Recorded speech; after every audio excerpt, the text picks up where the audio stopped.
The moment I opened the door to my childhood home for the first time in 6 years, I found myself face to face with someone I had never intended to see again.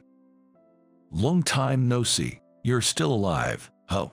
Reluctantly returning home at my mother's insistence, I found that Michael hadn't changed much.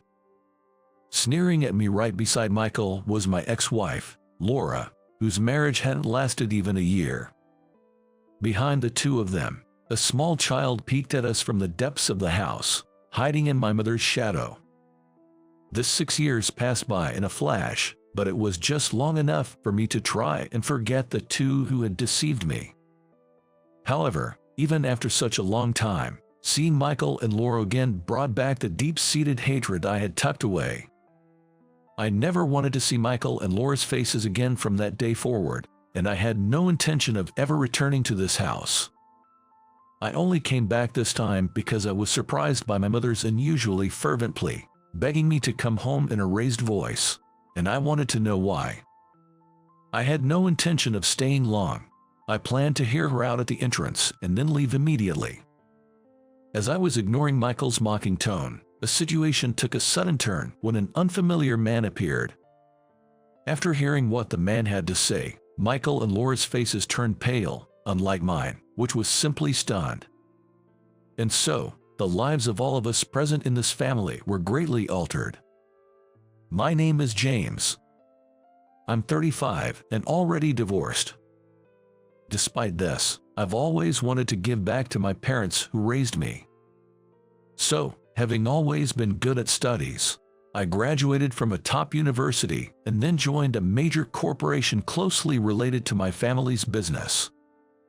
My family runs a small-town factory, but it possesses world-class technology as a subcontractor to major companies. My father, who has been running this factory for years, is someone I've always looked up to. I intended to take over the family business ever since I was young and studied management in college, but my father had other ideas. Still, I decided to work for the major corporation that contracts us as a subcontractor to support the family business. I was filled with hope that this would help protect our family, and embarked on a new life as a working adult. However, my father is a true craftsman and leads a life centered around his work. Of course, I have no memories of being taken anywhere during summer vacations or holidays. But that was fine by me. However, my twin brother Michael was always different, constantly complaining to our parents. Michael, who dropped out of high school, neither worked part-time or helped with the family business, and spent his days in excessive freedom, often going out. Even during high school and university, I worked part-time to not trouble our parents, but Michael would mock me with a sneer.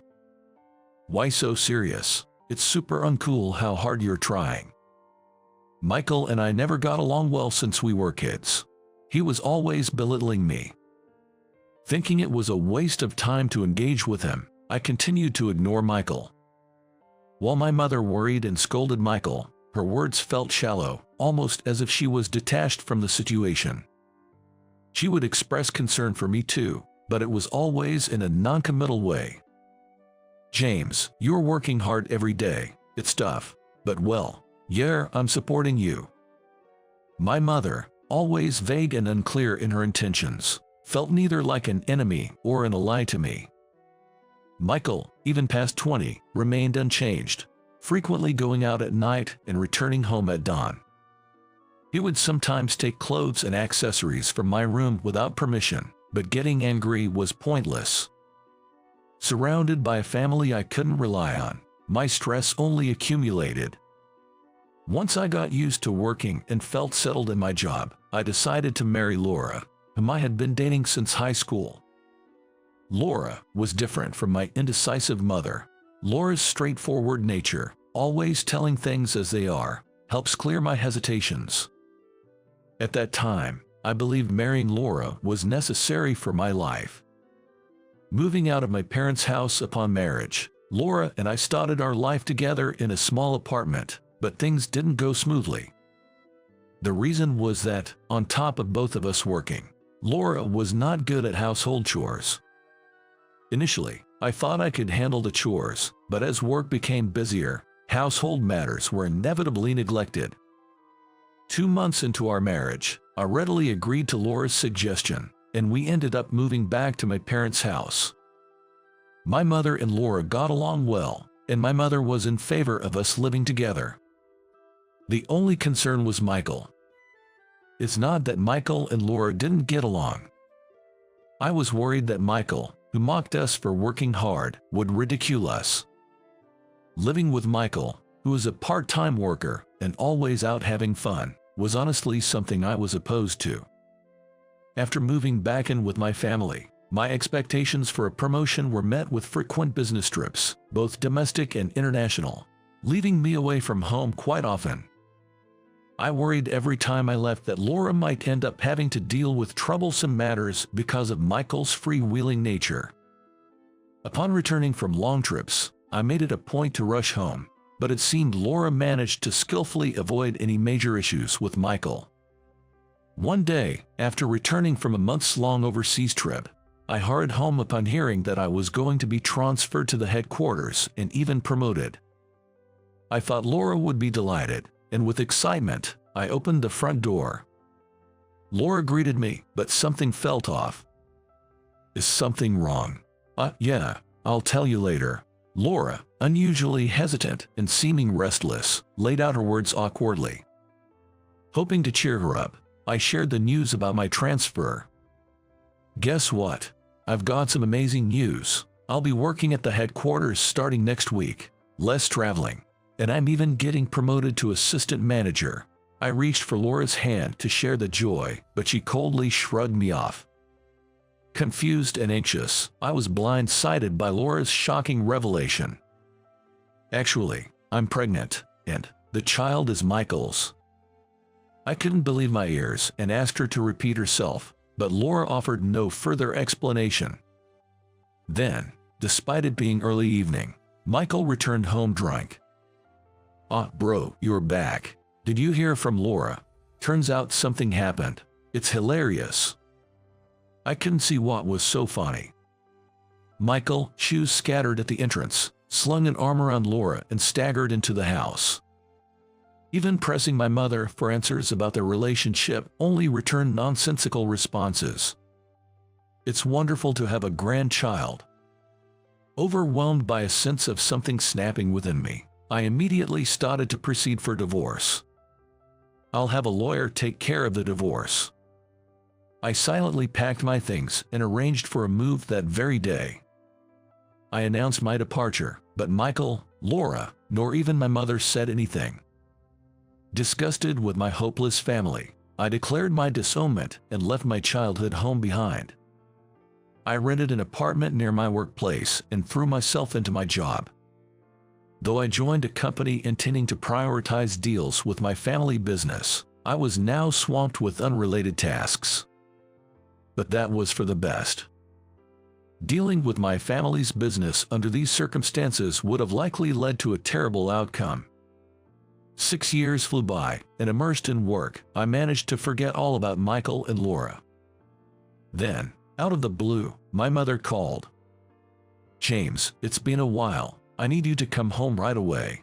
This is a once-in-a-lifetime request from me. Please, come back just this once." Pressured by my mother's rare assertiveness, I reluctantly decided to visit my family home.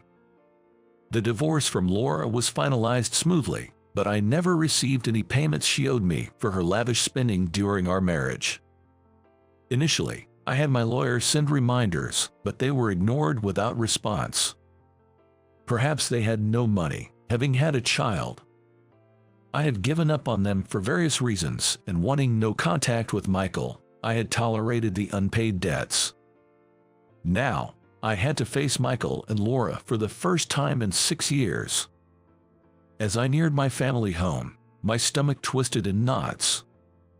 Forcing my heavy legs to move, I reached the entrance and was met by Michael's smirking face, unchanged from the past.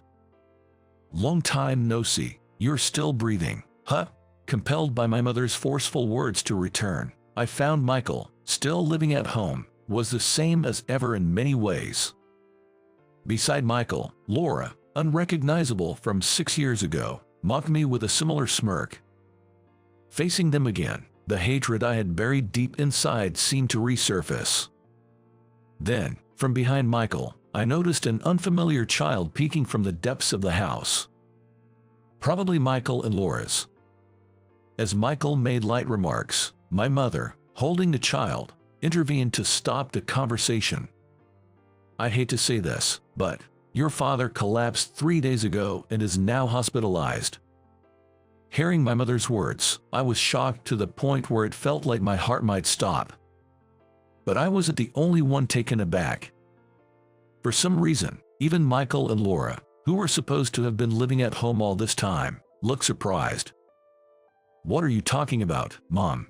I haven't heard anything like this. What's going to happen to my life if Dad's not around?" Michael, panicking, grabbed our mother's clothes forcefully and began to shout. Laura, standing right beside him, looked worried but merely watched the exchange between Michael and our mother. It's clear now that these two are only concerned about their own lives.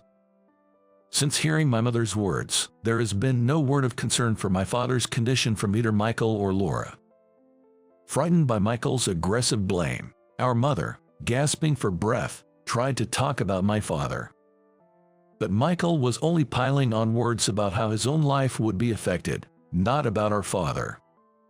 Realizing this conversation was going nowhere, I took a deep breath and grabbed Michael's arm to let our mother speak about my father.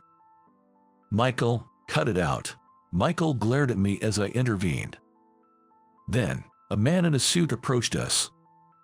"Excuse me, my name is Robert, and I'm the factory's retained lawyer." We were all taken aback by this unexpected visitor. Releasing Michael's arm, I accepted the business card he offered and looked back and forth between the name written on it and the man's face. I had met Robert a few times before, a long time ago. Robert was a lawyer my usually stern father trusted enough to share a laugh with. He was the one who had handled my divorce mediation with Laura. My flustered mother sought Robert's help, almost fleeing from Michael. Standing still at the entrance, Robert began to discuss the main reason for my summons here today. "I am here today at your father's request to meet with you, James. You are to inherit the full authority over this factory. Here are the documents related to the succession, and I would like to have you sign and explain them in the factory's conference room." This was completely unexpected. According to Robert, my father had been planning to pass the factory onto me for some time. However, he had been preparing, such as hiring more employees and acquiring new equipment, to make the transition easier amid the factory's busy operations. My father had become ill from the stress of his busy life and had been hospitalized. "So, James will be taking care of me from now on. Aha, I'm counting on you, big bro."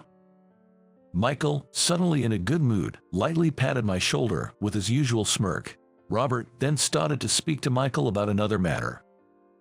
"By the way, Michael, and your family are behind on the payments you were ordered to make to James, right? So, you are obligated to pay the overdue in full." Hearing about the payment arrears, Michael glared at Robert and grabbed his tie forcefully. "That's irrelevant now, isn't it? Besides, my big bro won't complain even if I don't pay, so it shouldn't be a problem if I don't pay, right? Are you misunderstanding something? And do you intend to commit more offenses? The president, your father, has said that anyone who does not fulfill their obligations must leave this house.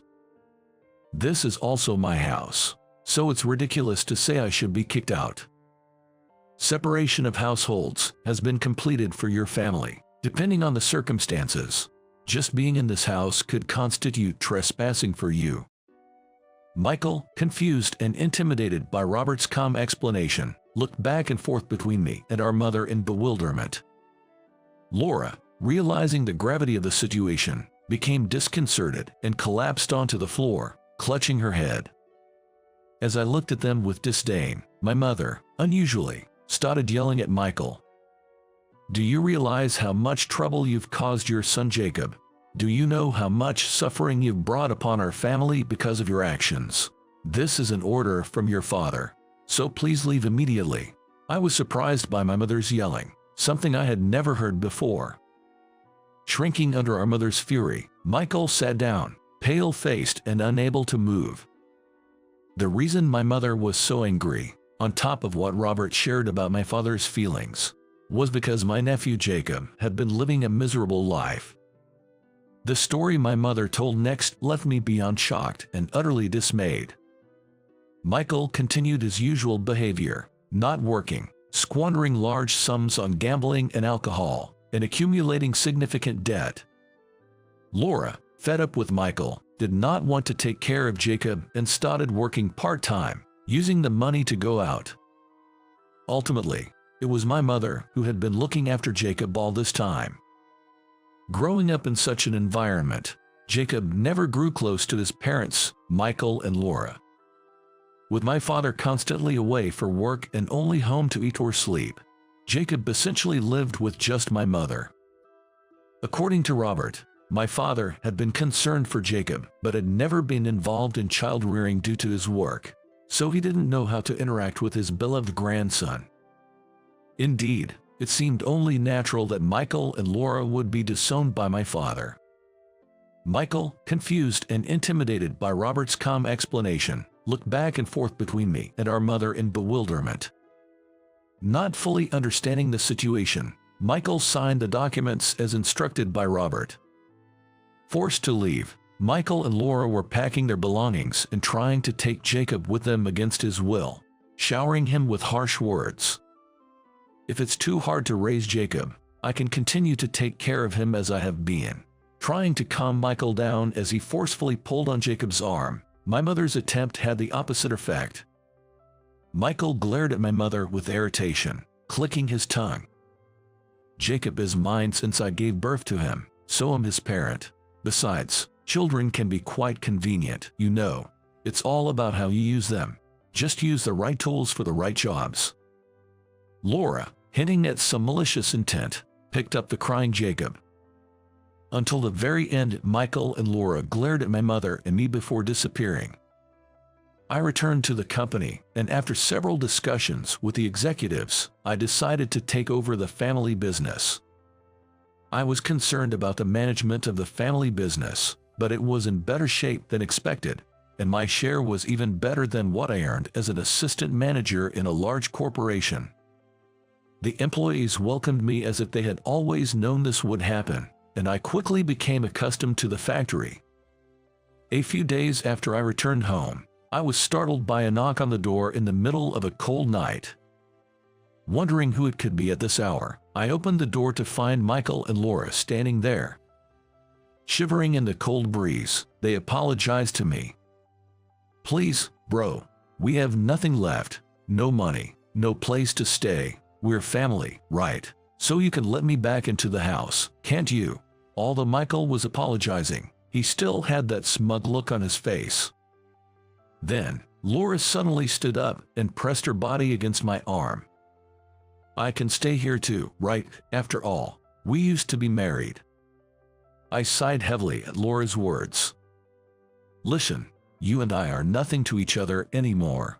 You showing up now is nothing but a nuisance." Seeing my indifferent response, Michael stood up, kicked the door, and disappeared into the night. Laura hastily followed him.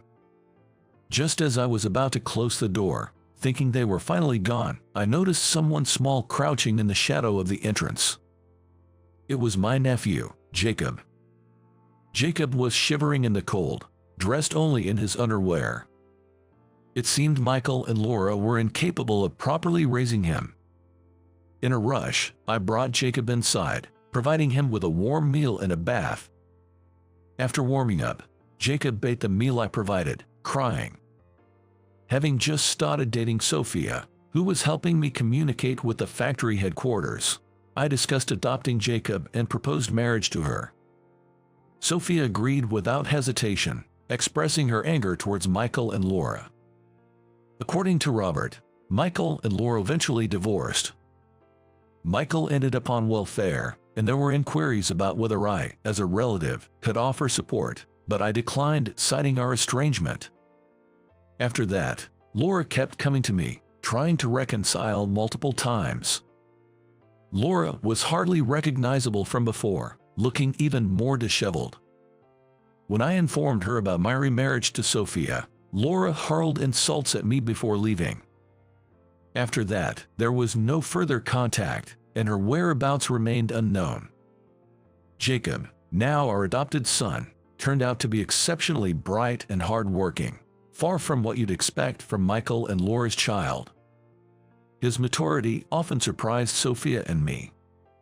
My father, having recovered and retired from work, doted on Jacob, showering him with love. Before we knew it, 30 years had passed since the ordeal with Michael. The factory has grown even larger, and now it has become a major corporation, rivaling the size of the large contracting company I used to work for. The company's performance has improved significantly, and the connections I and Sophia had from our time working there have served as a network, leading us to consider expanding overseas. Jacob grew into a fine adult, and Sophia and I lived happily. When Jacob, nearly my age when I took over the factory, expressed his desire to inherit the business, I was overjoyed to tears. However, Jacob mentioned feeling guilty about suddenly taking a high position, not wanting to overshadow the employees who had worked hard over the years. Watching Jacob grow as he started working at the factory's headquarters has been my greatest joy. He continued to excel and earn promotions on his own, making me proud. Despite the hardships caused by Michael and Laura, I'm grateful they brought Jacob into the world. Without him, the factory I inherited might not have survived. So, in a way, I owe them thanks for allowing me to continue my father's legacy.